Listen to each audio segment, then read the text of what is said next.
அனைவருக்கும் வணக்கம். நான் உங்கள் புதுவை தமிழன் மற்றும் முந்தைய காணொளியில் நம்ம எதை பத்தி பார்க்க போறோம் அப்படின்னு சொன்னால், இந்த உலகத்தில் அதிகமான மனிதர்கள்,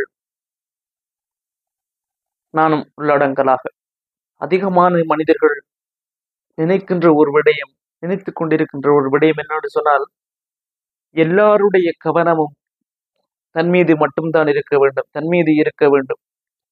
எல்லாருடைய கவன குவிப்பாகவும் நான் இருக்க வேண்டும். ஒரு சபையில் நான் தான் பெரியவனாக இருக்க வேண்டும்.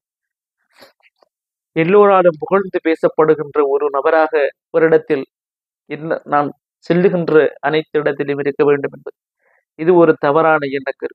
காரணம், கவன ஈர்ப்பு என்பது நிரந்தரமானதல்ல.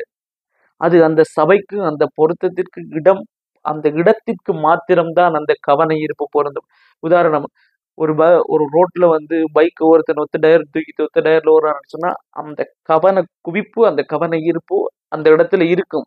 ஆனா அது கொஞ்ச நேரத்துக்கு தான் இருக்கும், தொடர்ச்சியா நிரந்தரமா இருக்காது. ஆனா அவன் போகும்போது எத்தனையோ பேர் அவனுக்கு ஏசுவாங்க, பாரு எப்படி போறான், சாகிறதுக்கு போறான், அப்படி இப்படின்னு சொல்லி 1008 எக்கச்சக்கமான கதைகள் வரும். அது கவன குவிப்பு, கவன ஈர்ப்பு. கவன ஈர்ப்பு என்பது நமக்கு தேவையில்லை. நீங்க பிறர் அவங்களுடைய கவன குவிப்பை, அவங்களுடைய பார்வை உங்களுள்ள வைக்க வேணும் என்று சொல்லி நீங்க முயற்சிக்கிற ஒவ்வொரு கணமும் வீணானது.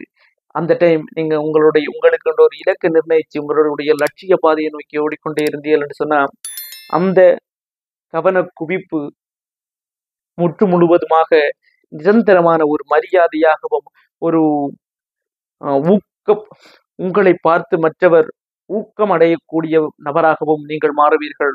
அது ஒரு நிரந்தரமான கவன குவிப்பாக இருக்கும்.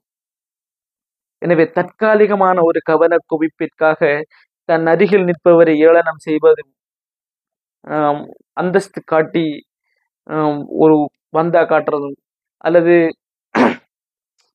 ஏதோ பயனே இல்லாத ஒரு விடயத்தை செஞ்சு கவன குவிப்பை ஏற்படுத்தாதீர்கள். அது தற்காலிகமானது.